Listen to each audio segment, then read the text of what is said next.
It's our final night here in China, and for WCLV 104.9, I'm David Burnett, the tuba player, once again with Maestro Brett Mitchell, our conductor in his second season with the Cleveland Orchestra Youth Orchestra. Mr. Mitchell, thanks for joining me once again. Thank you, Dave, of course. We just wrapped up all of our concerts, and the last time we talked was before Shanghai in the dressing room there. What's happened since that Shanghai concert, and has the orchestra continued to proceed and progress as we've gone on? It's about 48 hours since that conversation, and it feels like 2 lifetimes ago. We had an absolutely fantastic concert in Shanghai, which was just, the orchestra played the best that it had played up to that point. And that was great, and it would be memorable enough for that. We also had a fantastic audience on our hands, but I have to say, I think the thing that not only I, but all of us will remember the most from that concert was the, I don't know what better way to put this, the on-stage host. Yes. There was essentially an MC for this concert who came out at the beginning of the first half and chatted with the audience for a while and did the same at the beginning of the second half.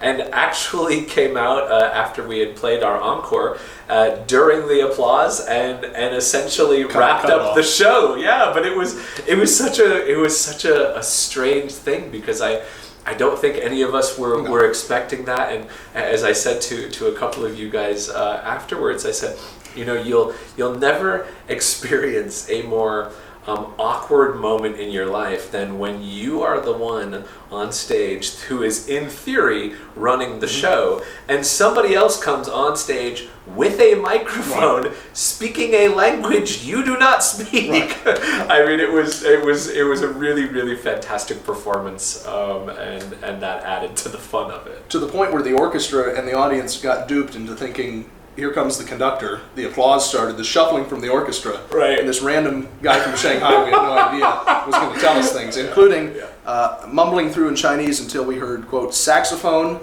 Brett Mitchell, and Samuel Barber. So that told us... Perfect. Right, that told us the 3 things we were looking for. Perfect, there we are.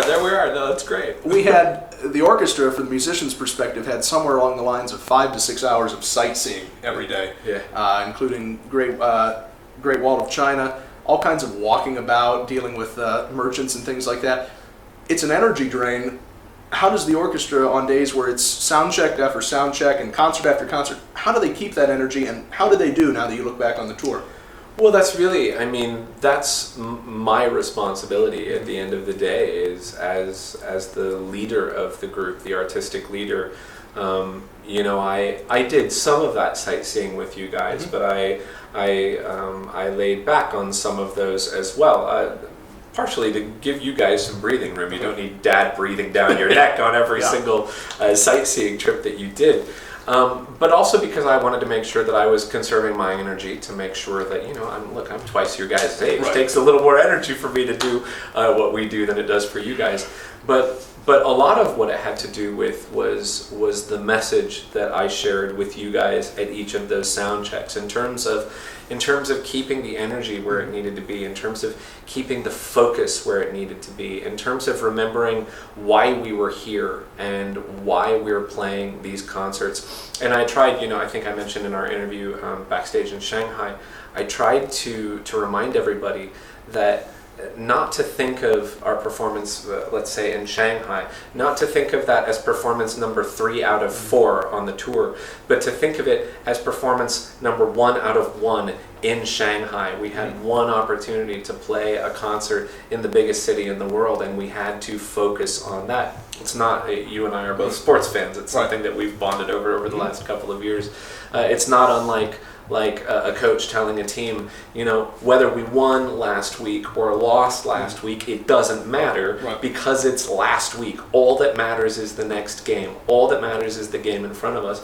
And all that mattered for us was the concert in front of us. And I tried to remind the orchestra of that before every concert we played. With a week like this, almost 10 days, spent 24/7 with your orchestra, do you feel you know your orchestra now better than you ever have before? Yeah. Oh God, absolutely, absolutely, and not just not just as a group, but I think that I've deepened a lot of the relationships that I have with individuals in the orchestra as well.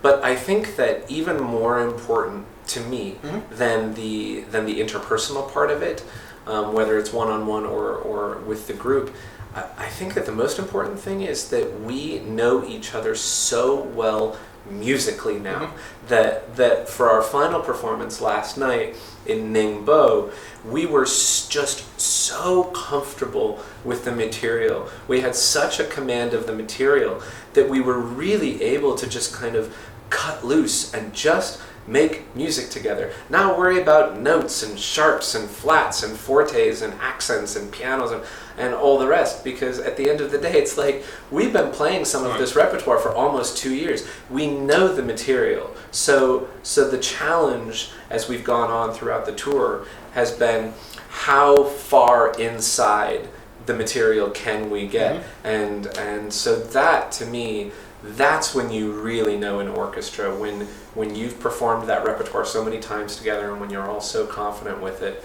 that you can be as free as we were last night. Between your 2 seasons, you've conducted now about 16 or 17 performances with Koyo. Does one stand out as the best of all? Wow. I you catch me off guard a little bit, but I have a hard time not saying that last night in Ningbo wasn't the best performance that we've ever given. It's certainly not without its share of little things that happen here and there, but that happens in every performance. That happens with the greatest orchestras in the world. That's why there are recording sessions and we don't just take things from live performances most of the time. But there was something last night in that air. There was an energy to that performance last night that we just hadn't had up until that point, and we all felt it. We started with the Shostakovich, and that was great, and the Kilar went really well, and then the Barber that we played, Medea's Dance of Vengeance.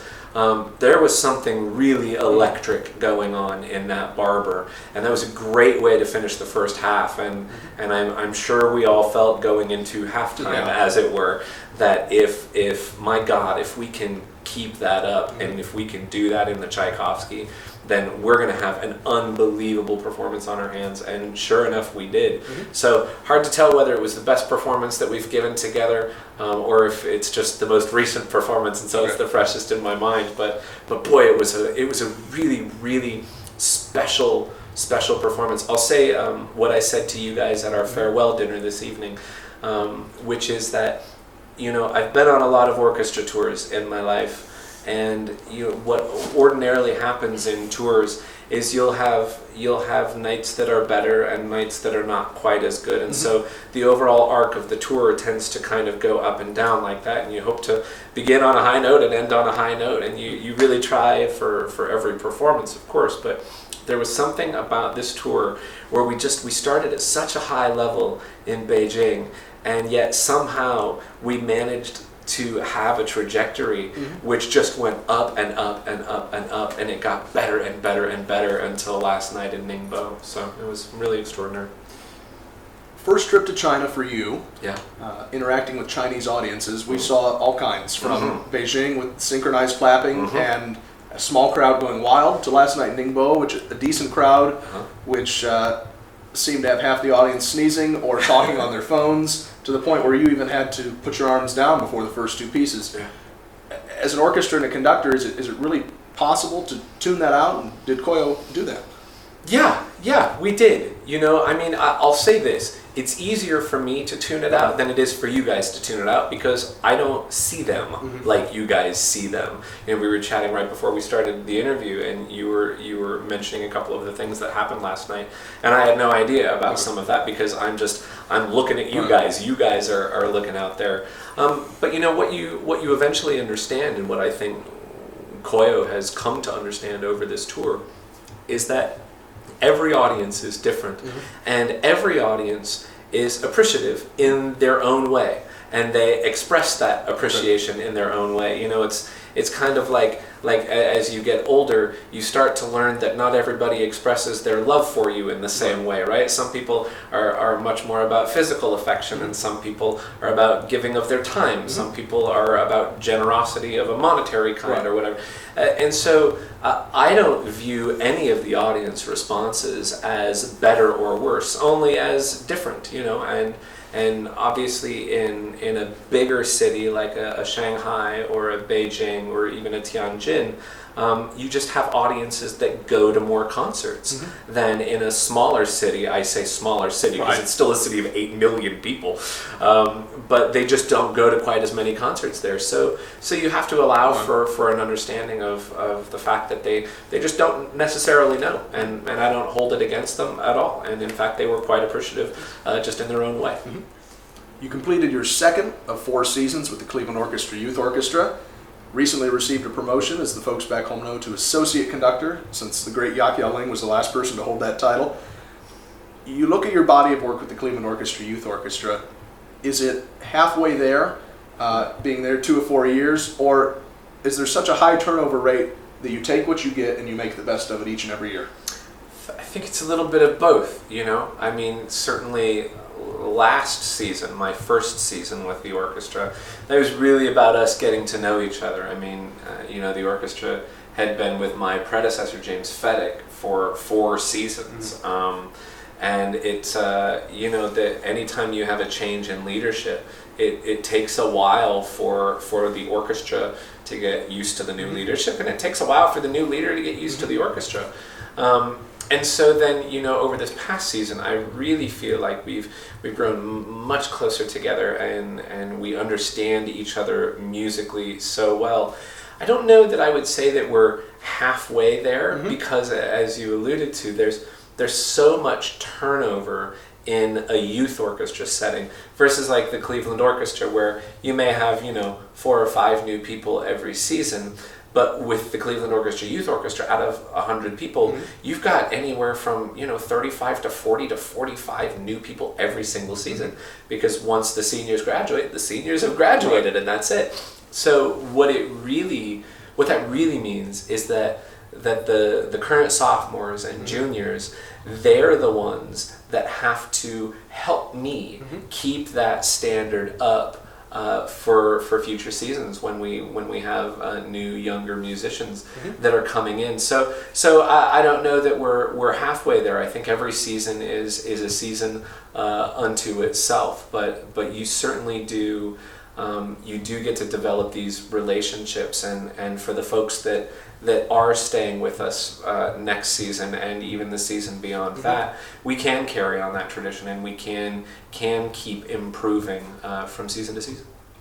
When we come to the concerts and the introductions would take place and even the ovations afterwards, it seemed as if the audience had a real focus on you, and based on posters and advertisements, any conductor who was coming in, that it was the conductor and the orchestra. And in many ways, the orchestra was able to do this, but they had to prove it's not just him, it's the Cleveland Orchestra Youth Orchestra too. Did that type of conductor-based focus surprise you at all about this audience and this country, and what impact did that have on you and the orchestra? I don't know that it really, you know, marketing is marketing, right? I mean, it's marketing. We all know what our relationship is. We had a conversation earlier this evening at dinner where I said, as I always make clear, you know, me doing what I do without you guys is just a guy waving his arms in silence, right? So I understand where I am in the scheme of things. I'm a facilitator, and I'm there to help you guys achieve the potential that you have. That said, conductors do tend to be the face of the orchestra. That's part of the job. So it didn't surprise me, but I also don't really, frankly, pay very much attention to that stuff because look, whatever marketing thinks will sell tickets is fine by me. As long as we get people in to hear you extraordinarily talented young musicians, I don't care whose face they use, and if they feel like using mine is a helpful thing, then so be it. Talk about getting people there. We talked with Jiming and others earlier about the Flower Drum song from the Young. And number one, how did you come across this arrangement of what apparently is a very familiar Chinese folk tune? And were you surprised by just how overwhelmingly positive the reaction was?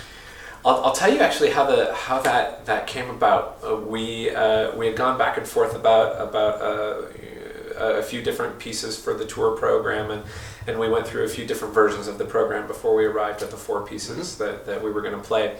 And that programming process for Koyo happens with the artistic administration of the Cleveland Orchestra as well. Mark Williams, our artistic administrator for the Cleveland Orchestra, is extraordinarily helpful in that process. And he was actually the one that said, and oh, by the way, you need to play some kind of arrangement of a Chinese folk song as an encore. Mark, before he had his job with the Cleveland Orchestra, had a similar job with the San Francisco Symphony. And there's obviously, I'm from the West Coast as well, originally from Seattle, and there's a much greater Asian population out there.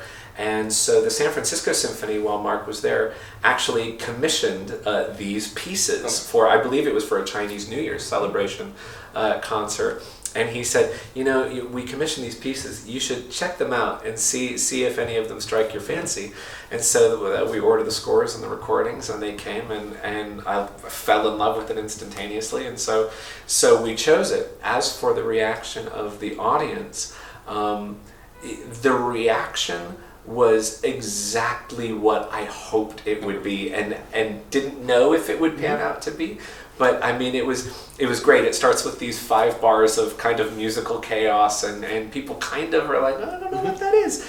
And then as soon as the tune starts in the flutes, and the tune happens 4 times, the audiences, all of them, all 4 concerts, all 4 cities, I could hear them behind me with these audible, oh yeah, that song. So they all knew it, which was a great way for us to say, not only are we bringing our particular brand of music making to you, we want to share as an additional gift to you something that is of your culture. And I'm so grateful that we were able to do that, and so glad that it elicited the reactions that it did.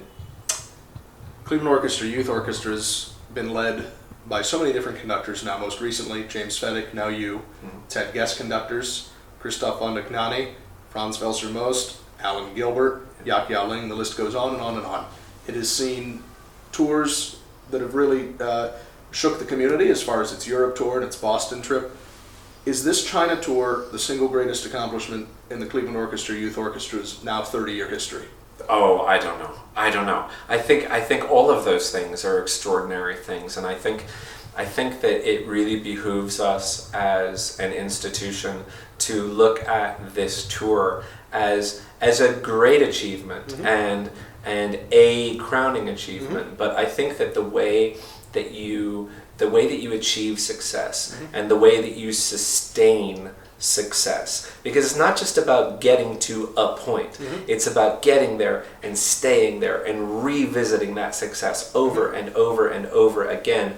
I think that the way that you do that is by acknowledging and celebrating the accomplishments that you've achieved, and then saying, okay, great, what's next? And what's next for us is our 30th anniversary season. And that's, frankly, after I walked off the stage last night in Ningbo, that's where my thoughts were. What's next? What's happening next season? So, yeah, that's where I am.